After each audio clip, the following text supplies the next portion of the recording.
Lisa Goyette and John Ball with Celebrate Hope and CH Training and Coaching. It's good to be back with you again this week as we talk about the 5 ways of promoting our own personal health and our well-being during times of crisis, but in particular as we're facing this time with the coronavirus, the value of what it means to really make sure that we're in a good place.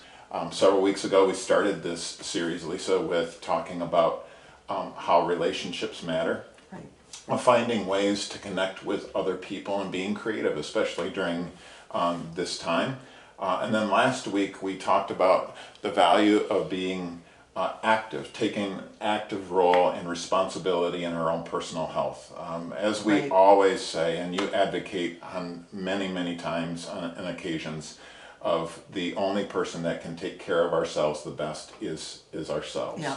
And we are our very own best friend. And this week, you're going to be talking about how giving to others really makes a difference in our lives, but it also makes a difference in the lives of other people. Yes. So if you don't mind sharing a little bit. So one, I'm going to start off by giving you a Kleenex, John, What's because that for? you have a booger in your nose. Geez. So April Fools. Oh my gosh, Lisa.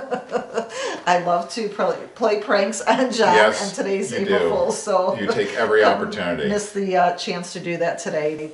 But the other thing I wanted to give you when we're talking about giving of ourselves is I wanted to give you this clock. Oh, wow. And you were probably wondering why I had that. I was wondering why you brought that with you today. One of the best ways that we can help ourselves is by getting out of ourselves and by giving of ourselves to others. I love that. And probably one of the most generous things that we can give of ourselves is, number one, our time. So our undevoted time and attention. And if we are really being present with someone, that means that we are being really good listeners. And I think if we were to ask people, everyone says that that if they have the ability to hear, they will say, you know, I know how to listen. I'm a good listener. But really good listening takes work, right? If we're doing it well. And it means that we have to work really hard to turn the distractions that are going on in our head off. It means that we have to be responsible with our electronic devices and turn those off and flip our phones over so we don't see text messages coming in. And it means that we also have to be able to make sure that we quiet the distractions that are going on around us. So if we're hearing background noise, we turn those down so that we can be fully present when we are listening to someone.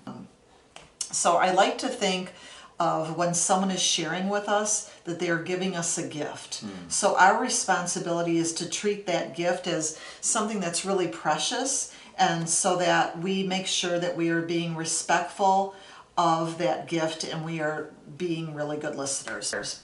So the other thing that comes with the responsibility of giving of ourselves is making sure that the words that we are using are being words that are helping. So our words have the ability to do 2 things. They can either hurt people or they can help people, right? That's so true.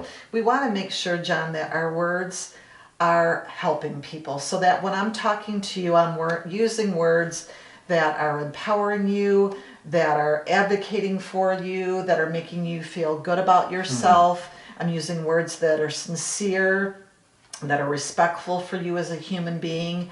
And that's how I give of myself to you, to let you know that you matter. So that's what we mean by today's conversation of giving. Those are excellent points. And as we come to you next week, we'll continue the conversation as we all work towards having a healthy life and staying well during these times. So thank you, and happy April Fools, everyone.